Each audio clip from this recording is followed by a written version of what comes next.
Done. Next example है अपना, अपने को एक सिस्टम गिवन है जिसमें -4q, अपने पास दो चार्ज पार्टिकल्स हैं, -4q एंड +q। ठीक है, क्वेश्चन वही सेम है कि where should q be placed so that net force on q will be 0। हमें q को कहां रखना है ताकि ये किस में रहे, इक्विलिब्रियम में रहे, या नेट फोर्स के ऊपर कितना है, 0 है। ठीक है, तो देखो सबसे पहले अपने को क्या देखना है कि लोकेशन क्या होगी q की, पोजीशन क्या होगी। पोजीशन कैसे निकालेंगे, नेट फोर्स 0 कहां पे होगा, जब इसके ऊपर लगने वाले दोनों फोर्स मैग्नीट्यूड में इक्वल होंगे और डायरेक्शन में अपोजिट होंगे। तो q को कहां पे रखें कि इसके ऊपर लगने वाले फोर्स कैसे आए, इक्वल एंड अपोजिट। देखो यहां रखने पे आ सकते हैं क्या, यदि यहां पे q को रखें तो ये वाला पॉजिटिव पॉजिटिव को रिपेल करेगा, ये नेगेटिव पॉजिटिव को अट्रैक्ट करेगा, तो फोर्स तो अपोजिट नहीं हुए ना, तो इट्स मीन के बीच में इक्विलिब्रियम नहीं आएगा। इस साइड में देखो, यहाँ पे यदि q को यहाँ पे रखें तो ये वाला q इस q को रिपेल करेगा इस तरफ, सपोज फोर्स F1 से, ये वाला 4q नेगेटिव है, ये इस q को अट्रैक्ट करेगा सपोज फोर्स F2 से। अब की बार अपोजिट फोर्स आ गए ना। देखो जो इक्विलिब्रियम था q को, उसके लिए बेसिक कंडीशन क्या थी, force acting on q should be equal and opposite. तो फोर्सेस अपने अपोजिट आ रहे हैं यहाँ पे, ठीक है, इक्वल तो हम पुट करके वैल्यू निकाल लेंगे। तो जो कंडीशन थी रिक्वायर्ड वो यहाँ पे सेटिस्फाई हो रही है। इक्विलिब्रियम यहाँ पे नहीं हो सकता था क्योंकि फोर्स अपोजिट नहीं थे, यहाँ पे फोर्सेस अपोजिट हैं तो इक्विलिब्रियम यहाँ पे पॉसिबल है। ठीक है, यहाँ देखो इन केस q को यहाँ पे रखें तो ये वाला नेगेटिव पॉजिटिव को अट्रैक्ट करेगा और ये वाला पॉजिटिव नेगेटिव, ये वाला पॉजिटिव इस वाले पॉजिटिव q को रिपेल करेगा।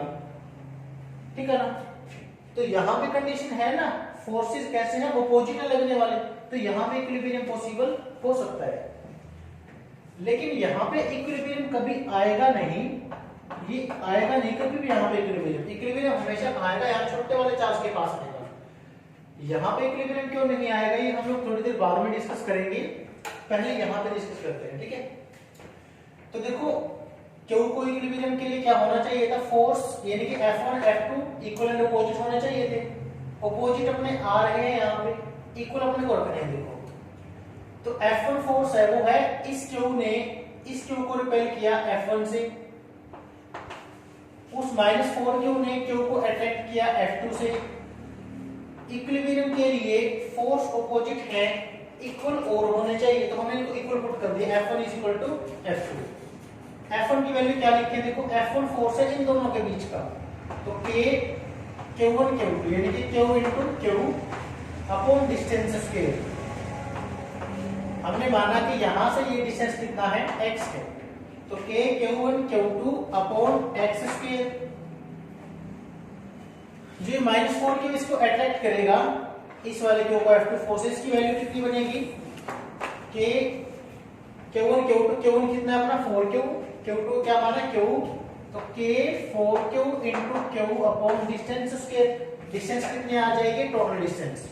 ठीक है ना, सपोज इट इज 4 मीटर केवल है, तो टोटल डिस्टेंस कितना बन गया अपना, ये 4 प्लस x, टोटल हो गया 4 प्लस x। ठीक है ना, K Q1 Q2 by distance square, K Q1 Q2 by distance square upon done. तो दोनों फोर्स अपोजिट हैं, इनको इक्वल पुट कर दिया, K Q Q कैंसिल, क्या बचा 1 अपॉन x। यहाँ पे 4 किसका स्क्वायर है, 2 का स्क्वायर है, तो हमने कंप्लीट स्क्वायर कर दिया। ठीक है, स्क्वायर से स्क्वायर कैंसिल, ये क्या बचा 4 प्लस x इंटू 1 कितना हो गया 4 प्लस x, x इंटू 2 क्या आ गया 2x,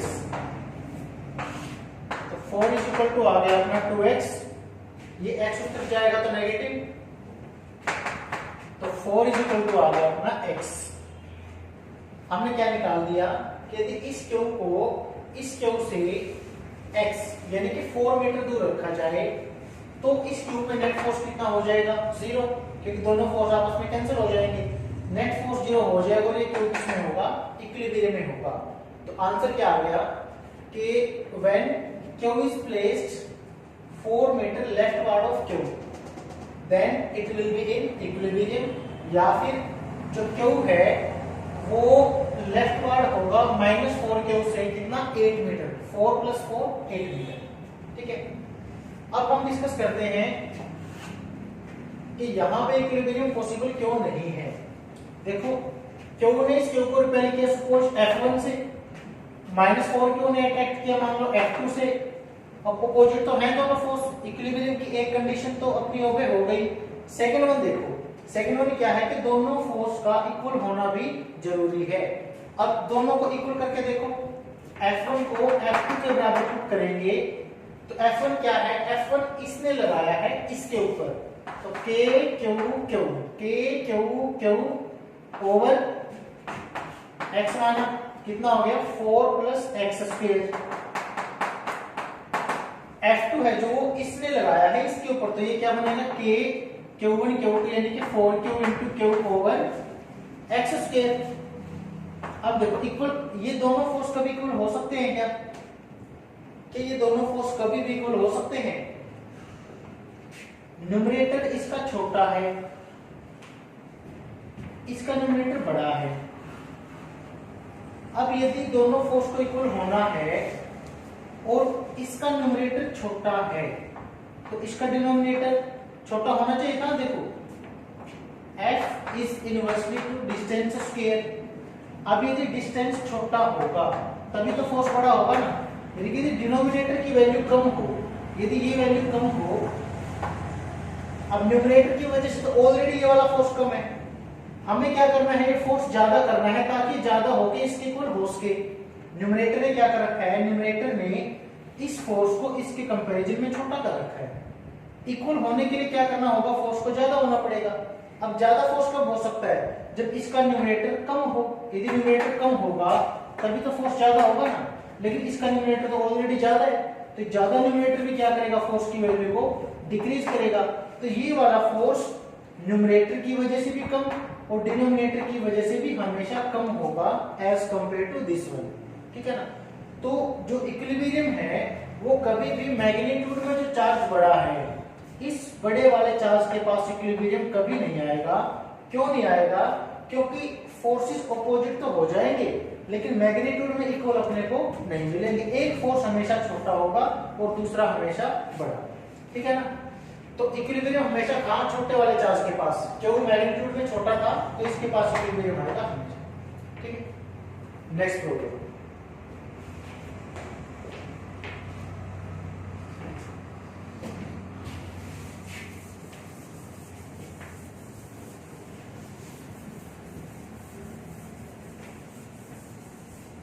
अभी तक जो हमने डिस्कस किया वो क्या था कि एक पार्टिकल का इक्विलिब्रियम हम लोग देख रहे थे। एक जो पॉइंट चार्ज है उसका वो इक्विलिब्रियम में होने के लिए हमने डिस्टेंसेस की वैल्यू निकालनी थी, कहां पे उस पार्टिकल को रखें कि उसका जो नेट फोर्स हो कितना है उसके ऊपर 0। अभी हमें पढ़ना है सिस्टम का इक्विलिब्रियम, इक्विलिब्रियम ऑफ सिस्टम, कि जिस सिस्टम में हम लोग पॉइंट चार्ज को रखेंगे वो होल सिस्टम अपना किसमें आए, इक्विलिब्रियम में आए। सेम क्वेश्चन है Q जो हमने फर्स्ट वाला किया था, Q 4Q, और इस वाले Q को देखो, इस क्वेश्चन को दो पार्ट बना रहे हैं। पहले पार्ट में क्या है, Q को कहां पे रखें कि at what distance Q should be placed so that net force on Q is equal to 0। इस वाले Q को कहां पे रखें कि नेट फोर्स कितना आए इसके ऊपर 0, यानी कि Q किसमें हो, इक्विलिब्रियम में हो। और सेकंड ऑप्शन क्या है, जो सेकंड पार्ट अपने क्वेश्चन का, कि for what value of Q whole system will be in equilibrium. इस Q की वैल्यू कितनी हो कि जो पूरा सिस्टम हो ना वो पूरा सिस्टम अपना इक्विलिब्रियम में आए। इस Q की वैल्यू भी निकालनी है अपने। ठीक है, दो पार्ट है। पहला Q को कितना डिस्टेंस पे रखें कि इक्विलिब्रियम में हो, और दूसरा क्या है कि Q की वैल्यू क्या हो so that whole system be in equilibrium. तो गिवन क्या क्या है, 4 मीटर दोनों के बीच का डिस्टेंस गिवन है और Q को रखना है बीच में, जैसा हमने पहले किया था। सपोज कि x डिस्टेंस दूर जाके हमने q रख दिया और ये एज्यूम किया कि at this distance x q is in equilibrium. q equilibrium में है, मतलब जो q इसको रिपेल करेगा इस तरफ, देखो ये वाला q इसको रिपेल करेगा इस तरफ, कितने फोर्स से, k q और डिस्टेंस स्क्वायर। ये वाला 4q इस वाले q को रिपेल करेगा इस तरफ, ये वाला 4q इस वाले q को रिपेल करेगा इस तरफ, कितने फोर्स से, k q1 q2 यानी कि 4q इंटू q अपॉन ये वाली डिस्टेंस का स्क्वायर। ये टोटल 4 है और ये x है, तो ये कितना बन गया 4 माइनस एक्स, ठीक है ना। यदि ये x है 4 है तो 4 माइनस एक्स, तो अपॉन डिस्टेंस स्क्वायर क्या आ गया अपना 4 minus x square. Forces opposite हैं, इसके इक्विलिब्रियम के लिए फोर्सेस इक्वल भी होने चाहिए, तो अब इनको क्या किया हमने इक्वल पुट कर दिया।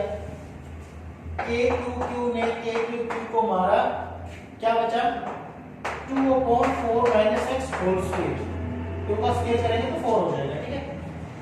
अच्छा 1 अपॉन एक्स स्क्वायर, स्क्वायर से स्क्वायर कैंसिल, ये क्या बचा 2 upon 4 minus x is equal to 1 upon x.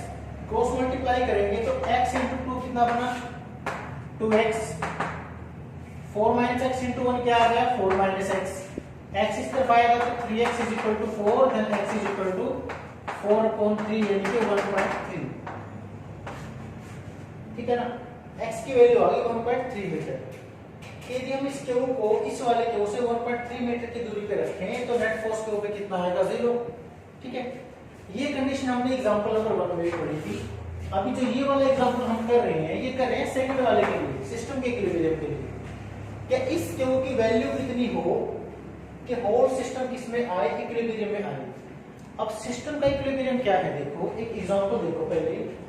Suppose कि 3 आदमी हैं A B C, ठीक है। A यदि B या C ना तो किसी से कुछ भी ले ना कुछ भी दे, आइसोलेट हो गया, ठीक है। सिमिलरली B ना तो किसी को कुछ दे रहा है ना ही किसी को कुछ ले रहा है, आइसोलेट हो गया। A B C 3 आदमी है, A और B दोनों आइसोलेट हो गए, वो ना तो किसी को कुछ दे रहे हैं ना ही कुछ ले रहे हैं। यदि चार्जेस की बात करें तो ये मानो कि ना A B पे फोर्स लगाएगा ना B A पे फोर्स लगाएगा, ना A C पे लगाएगा, जो A है ना वो किसी पे फोर्स लगाएगा ना कोई उस पे लगाएगा, ना B किसी पे फोर्स लगाएगा ना ही कोई इस पे लगाएगा। तो क्या C के ऊपर कोई फोर्स लगेगा? यदि A और B हैं वो तो कुछ कर नहीं रहे हैं, तीसरा पार्टिकल है ही नहीं है, अकेला C बचा तो खुद पे तो फोर्स नहीं लगा सकता ना, ठीक है ना। हम क्या बात कर रहे हैं, 3 पार्टिकल हैं, 3 में से 2 आइसोलेट हो गए, A और B दोनों आइसोलेट हो गए, ना कोई इन पे लगाएगा ना ये किसी के ऊपर लगाएंगे। अब यदि दोनों न्यूट्रल हो चुके हैं तो ये भी न्यूट्रल होगा ना, क्योंकि इसके ऊपर लगाने वाला कोई है नहीं और ये दोनों खुद के ऊपर इसको लगाने नहीं देंगे, ठीक है।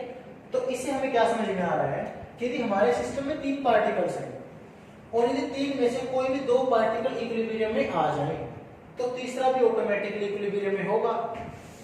ये पार्टिकल इक्विलिब्रियम में है, मतलब इसके ऊपर नेट फोर्स 0, ना ये किसी पे लगाएगा ना कोई इसके ऊपर लगाएगा। इसके ऊपर नेट फोर्स 0 मतलब नेट इसके द्वारा लगाया गया फोर्स, इसके ऊपर लगाया गया फोर्स 0, तो ये दोनों न्यूट्रल हो गए, बचा कौन ये, तो ये भी कैसा होगा न्यूट्रल, ठीक है ना। तो सिस्टम का इक्विलिब्रियम क्या है, यदि पार्टिकल 3 है तो यदि हमने मिनिमम 2 का भी इक्विलिब्रियम प्रूव कर दिया तो इसका मतलब सिस्टम इक्विलिब्रियम में अपने आप हो गया। 2 पार्टिकल इक्विलिब्रियम में होने का मतलब है थर्ड इज ऑटोमेटिकली इक्विलिब्रियम, ठीक है। तो एक पार्टिकल का इक्विलिब्रियम हमने कर दिया क्यों का, अब एक का और इक्विलिब्रियम प्रूव करेंगे, 2 का इक्विलिब्रियम हो जाएगा तो मतलब पूरा सिस्टम अपना किस में आ जाएगा इक्विलिब्रियम। तो देखो इसका इक्विलिब्रियम डन। इसके इक्विलिब्रियम की बात करते हैं। यदि इस क्यू के इक्विलिब्रियम की बात करें तो ये कितना आया था अपना 1.3 मीटर और this was 4 minus x, 4 minus 1.3 कितना बचेगा 2.7। तो अब देखो इसका इक्विलिब्रियम कब होगा, जब ये वाला क्यू इसको रिपेल करे इस तरफ और ये वाला -4 क्यू इस क्यू को अट्रैक्ट करे इस तरफ। ठीक है ना। तो ये Q इसको रिपेल करेगा इस तरफ कितने फोर्स से, Q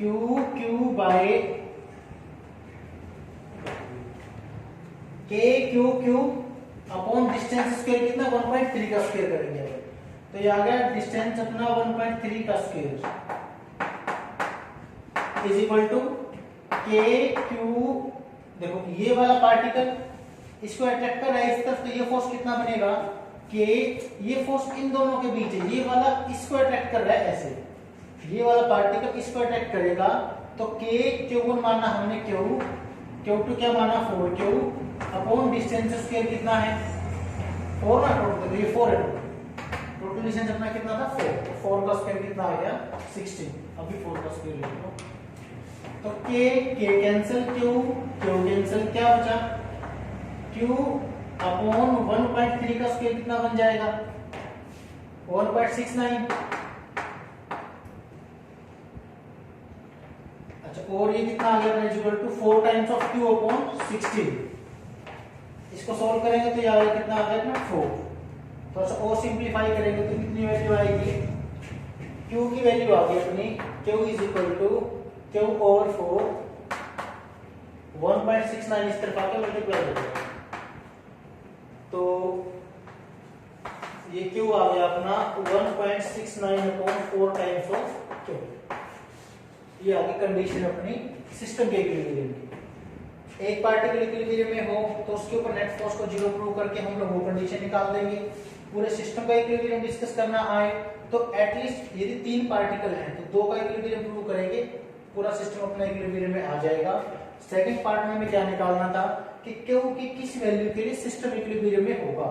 अपना आंसर क्या है, यदि Q की वैल्यू इसके बराबर होगी तो पूरा सिस्टम किस में आ जाएगा इक्विलिब्रियम में।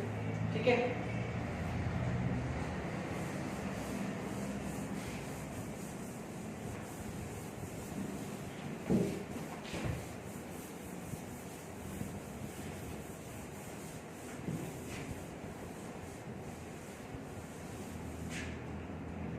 आगे आता है नेचर ऑफ इक्विलिब्रियम के ऊपर प्रॉब्लम।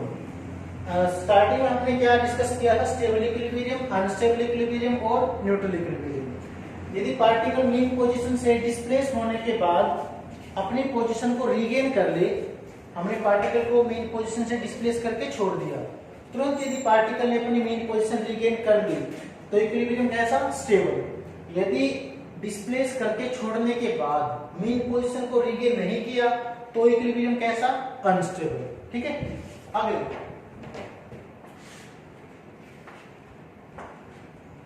बताओ क्यों इक्विलिब्रियम में होगा या नहीं होगा। टोटल लेंथ अपना कितना है 12 है, L क्यों इक्विलिब्रियम में है या नहीं है, तो आंसर है क्यों इक्विलिब्रियम में है। क्यों है, क्योंकि ये वाला क्यों रिपेल करेगा इस तरफ, ये रिपेल करेगा इस तरफ, फोर्स अपोजिट है और मैग्नीट्यूड में इक्वल भी होंगे। कैसे होंगे देखो, ये वाला रिपेल कर रहा है इसको इस तरफ Q1 Q2 upon distance square यानी कि L स्क्वायर, ये वाला रिपेल कर रहा है इस तरफ यानी कि Q बाय L स्क्वायर ना, both forces are equal and opposite, तो नेट फोर्स कितना आ गया 0। यदि नेट फोर्स 0 आया तो Q किस में हो गया, अपना इक्विलिब्रियम में हो गया। ठीक है, अब देखो if Q is slightly displaced along the line joining the two charged particles, यदि Q को हम लोग ऐसे डिस्प्लेस करें स्लाइटली इस तरफ,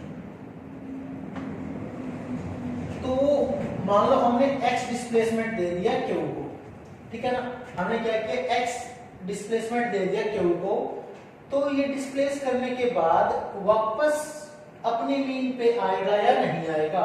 हमने डिस्प्लेस किया, छोड़ने के बाद यदि वापस यहाँ आ गया तो स्टेबल इक्विलिब्रियम और नहीं आया तो अनस्टेबल इक्विलिब्रियम। तो क्वेश्चन ये है, अपने को क्या बताना है कि if Q is slightly displaced along the line then what will be the nature of equilibrium here, यहाँ पे इक्विलिब्रियम का नेचर कैसा होगा, whether it is stable or unstable। तो देखो यदि हम Q को स्लाइटली डिस्प्लेस किया, अब क्या कंडीशन है, डिस्प्लेस करने के बाद ये वाला पार्टिकल Q को रिपेल करेगा ना उस तरफ, कितने फोर्स से, Q1 Q2 यानी कि Q गुना में Q अपॉन डिस्टेंस स्क्वायर, अब डिस्टेंस कितना बन गया है, पहले L था, अब x और बढ़ गया तो ये Q यहाँ पे आ गया है, तो टोटल डिस्टेंस कितना L प्लस x स्क्वायर, ठीक है। और ये वाला Q इस वाले Q को रिपेल करेगा वापस इस तरफ। अब ये इस पे जो इस तरफ फोर्स लगाएगा, इस तरफ फोर्स लगाएगा वो कितना है, Q1 Q2 यानी कि Q into Q by distance square.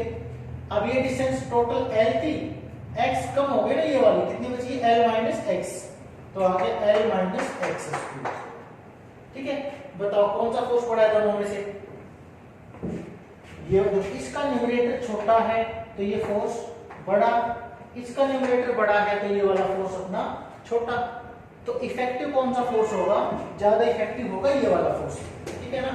तो जो नेट फोर्स है वो आ गया अपना इस तरफ, क्योंकि हमने स्लाइडली डिस्प्लेस किया था, जैसे ही छोड़ा तो छोड़ने के बाद इस तरफ आएगा क्योंकि इस तरफ वाला फोर्स अपना ज्यादा है, ठीक है ना।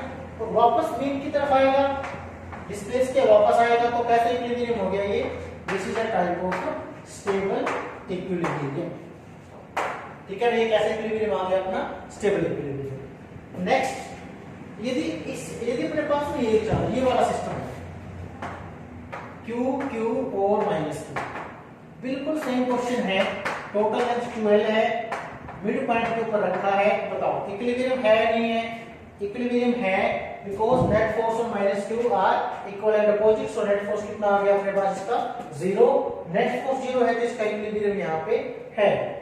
अब बात ये है कि इक्विलिब्रियम स्टेबल है या अनस्टेबल है। देखो तो स्टेबिलिटी अपन चेक करते हैं, इसको स्लाइडली डिस्प्लेस किया, लेफ्ट में कर दो राइट में कर दो, आंसर सेम आएगा, ठीक है ना। लेफ्ट में करोगे जो आंसर आएगा वही राइट में करने पे आएगा, तो इससे कोई फर्क नहीं पड़ेगा, हमने राइट में कर दिया, ये डिस्प्लेस कर दिया थ्रू स्मॉल डिस्प्लेसमेंट x। अब डिस्प्लेसमेंट स्मॉल डिस्प्लेसमेंट देने के बाद ये वाला Q इस माइनस Q को अट्रैक्ट करेगा इस तरफ, कितने फोर्स से, K Q गुना में Q अपॉन डिस्टेंस कितना L और x, टोटल हो गया L प्लस x स्क्वायर। और ये वाला Q इसको अट्रैक्ट करेगा इस तरफ, कितने फोर्स से, ये Q यहाँ पे आ गया ना, माइनस Q को डिस्प्लेस कर दिया, यहाँ आ गया, ये इसको अट्रैक्ट करेगा इस तरफ, कितने फोर्स से करेगा, K Q1 Q2 upon distance square, total L था, x कम हो गया, कितना बचा L माइनस x स्क्वायर, ठीक है ना। सिंप्लीफाई करेंगे तो ये घट गए। अच्छा अपने को डायरेक्ट देखना है, देखो ये न्यूमरेटर जिसका डिनोमिनेटर है वो छोटा है, तो ये वाला फोर्स क्या होगा, बड़ा, ये डिनोमिनेटर बड़ा है तो ये फोर्स कैसा होगा अपना, छोटा। ये काटना नहीं आपने तो वैसे लिख दिया, अपने को सिर्फ ये देखना है कौन सा फोर्स ज्यादा इफेक्टिव होगा। तो as denominator of this one is smaller, तो ये वाला फोर्स बड़ा और ये वाला फोर्स छोटा। तो यदि इसको स्लाइटली डिस्प्लेस करें तो इफेक्टिव कौन सा फोर्स है, ये वाला फोर्स इफेक्टिव है, तो मतलब छोड़ने पे पार्टिकल ज्यादा बड़े फोर्स की वजह से ऐसे ही जाएगा, वापस मेन पोजीशन पे नहीं आएगा। वापस मेन पे नहीं आएगा तो स्टेबल इक्विलिब्रियम कैसा होगा अपना, अनस्टेबल। मेन पे वापस आ जाए तो स्टेबल, ना आए तो अनस्टेबल, ठीक है। नेक्स्ट देखो, वही सिस्टम बिल्कुल सेम, Q टोटल लेंथ अपनी 2L, मिड पॉइंट कितना है अपना L Q रखा है, ठीक है।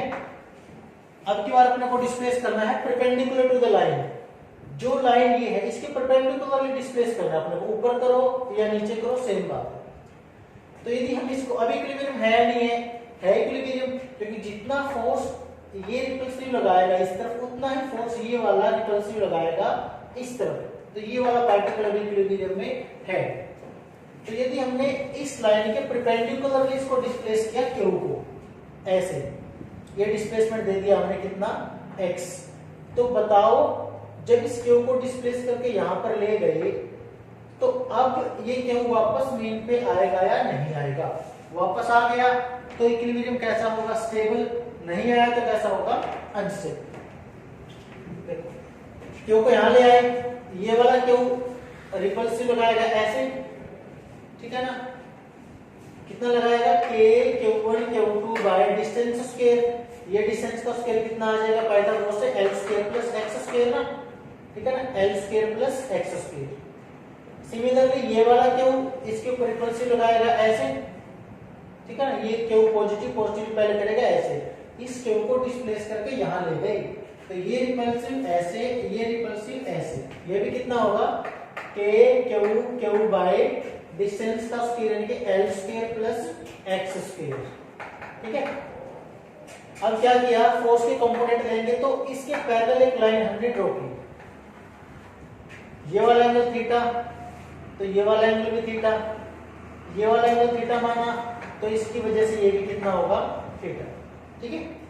कंपोनेंट लेंगे तो इसको हमने क्या माना F1 और इसको क्या माना फोर्स को F2, दोनों बराबर है F मान लो, ठीक है। तो F थीटा के साथ में क्या आ गया F cos थीटा और इसके परपेंडिकुलर क्या आया अपना F sin थीटा, ठीक है। F थीटा के साथ में क्या आ गया F cos थीटा और इसके परपेंडिकुलर क्या आया F sin थीटा। तो देखो F cos को मार दिया, बचा कौन F sin theta, 2F sin theta हो गया टोटल।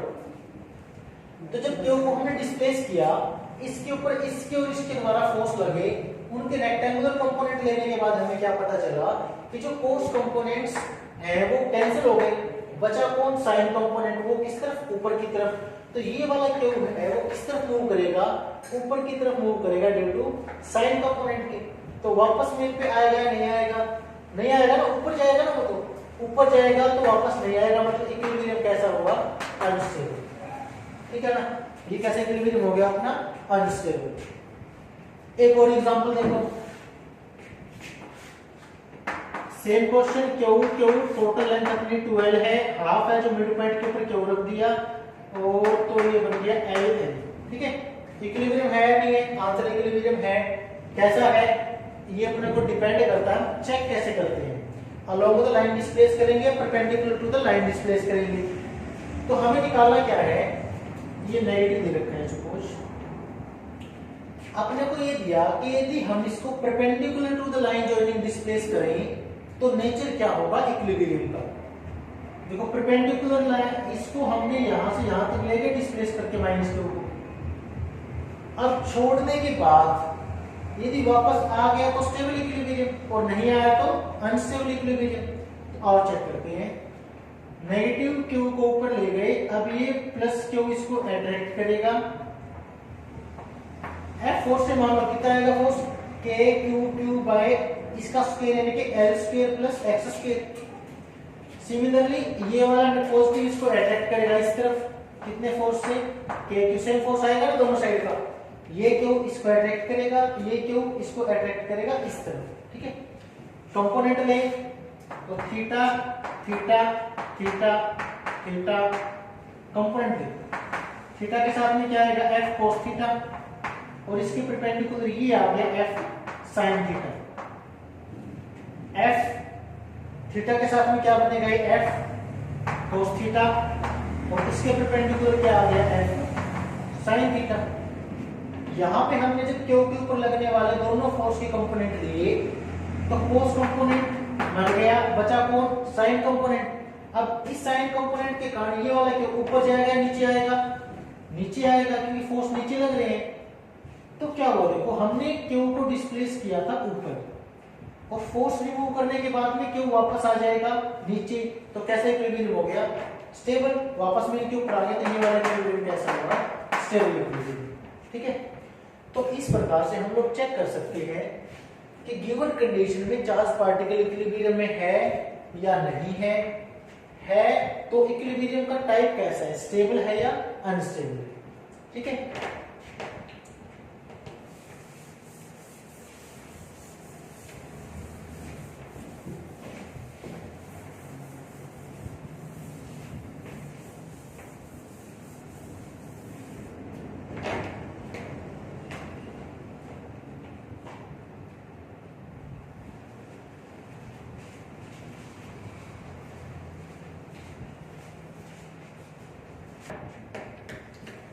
इक्विलिब्रियम प्रॉब्लम्स हमारी इस तरीके से सॉल्व की जा सकती हैं, ठीक है। अब क्या है, इन्हीं प्रॉब्लम को यदि थोड़ा सा एक स्टेप और आगे लेके चले तो जहां पे स्टेबल इक्विलिब्रियम आता है वहां पे जो मोशन बनेगी वो ऑसिलेटरी मोशन बनती है। तो ऑसिलेटरी मोशन होगी तो हमें वहां पे टाइम पीरियड भी निकालना पड़ेगा। तो वो सारी प्रॉब्लम्स जो बचती हैं वो हम करेंगे अपने नेक्स्ट लेक्चर में। ओके।